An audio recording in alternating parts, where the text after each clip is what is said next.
All right, Raider Nation, I am going to suggest something that is going to upset a lot of you and make a lot of you happy.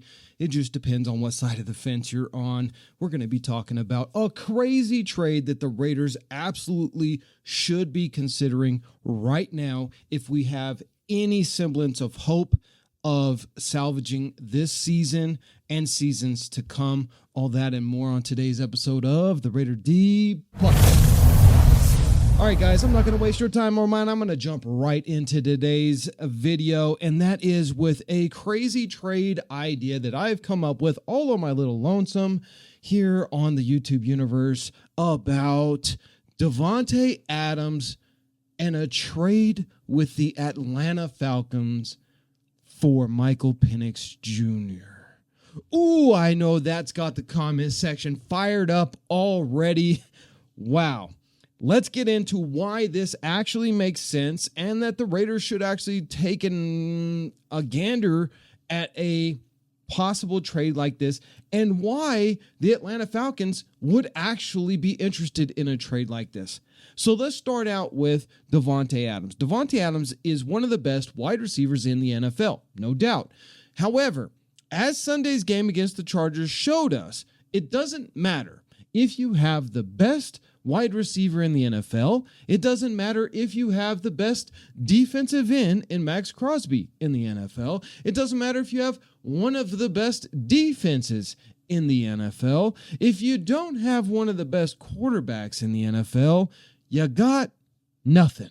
A big fat zero. And that's what the Raiders are facing right now. Now, that being said, I do really like Aidan O'Connell. And I think that Aidan O'Connell should actually be the starter for the Las Vegas Raiders as we speak.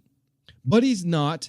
And even if he is, I'm not sure long-term that Aidan O'Connell would be the answer. And so you've got to have some type of plan in place if you want to be competitive in the AFC West and the NFL in general. And therefore, you need a franchise quarterback. Now, Michael Pennix Jr. is a guy in college who threw in his last year almost 5,000 yards, went to the national championship. Yes, I get it. He didn't win the national championship, but he took the team all the way to the national championship. The Washington Huskies. This is not a powerhouse of football here, guys, but he was able to get them there with almost 5,000 yards passing, 36 touchdowns to only 11 interceptions, as well as only being sacked 11 times, which actually was the highest sack count he has ever had in his collegiate career. And in the preseason, we only got to see him once with the Atlanta Falcons, but he did have a pretty decent outing in the short outing that he was out there for 9 for 16 and 104 yards, no interceptions, but also no touchdowns.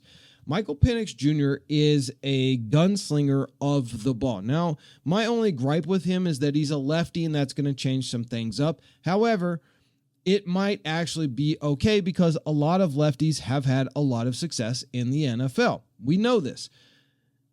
What we don't know is if Gardner Minshew is going to actually ever become something, and in honest opinion, I don't believe that he ever is. But why would the Atlanta Falcons want to give up a guy who has so much promise, who they drafted 8th overall in this last year's draft?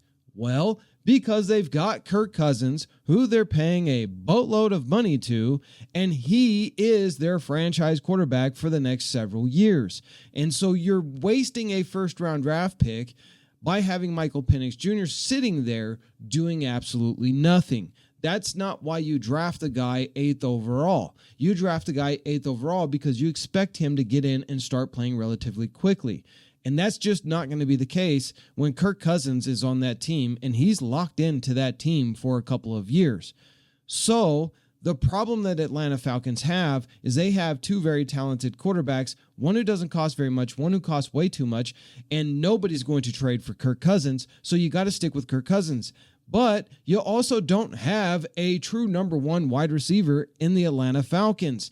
Their best receiver only had a 1,000-yard receiving year once in his entire career, and that was Darnell Mooney. And Drake London has been close a couple of times, but he's never gotten there. And then they got Ray McLeod III. I mean, we're not talking about superstar wide receivers here. And Kirk Cousins could absolutely benefit from a guy like Davante Adams lined up out there at wide receiver. And they're in one of the weakest divisions in the NFL. So with Kirk Cousins and Davante Adams, this could really take the Atlanta Falcons to the playoffs and make a Super Bowl run. And you're also not putting Davante Adams in a cold weather situation like he was in Green Bay where he hated it. Atlanta is a pretty nice place to live and it's warm. Therefore, I don't think Davante Adams would gripe about this too much. This does two things for the Raiders. One, we get a true bona fide franchise quarterback to come in and compete and probably start by week 4 or 5. Yes, we don't have Davante Adams anymore, but hey, we drafted Brock Bowers and he got targeted an awful lot more than Davante Adams did. He is going to be the future receiving guy of this team. And we have Jacoby Myers and Trey Tucker, and we have some other young talented wide receivers that can fill in that situation. So there's absolutely no reason to keep Davante Adams on this team when he has trade value right now. And we don't have a quarterback. And as much as I like AOC and I want to see AOC out there on the field, I don't know that AOC is going to be a franchise quarterback. But I do know that Michael Pennix Jr. absolutely could be a franchise quarterback. And that's why the Atlanta Falcons went and drafted him. I think that the Atlanta Falcons did a very smart move. They went and they drafted him 8th overall, stole him from everybody else that was waiting for him to drop in their lap, and now they have trade value with him. So you give up Davante Adams, maybe a 2nd or a 3rd round draft pick. You save on money that you're going to have to pay Davante Adams in the future, and you get your franchise quarterback of the future in Michael Pennix Jr.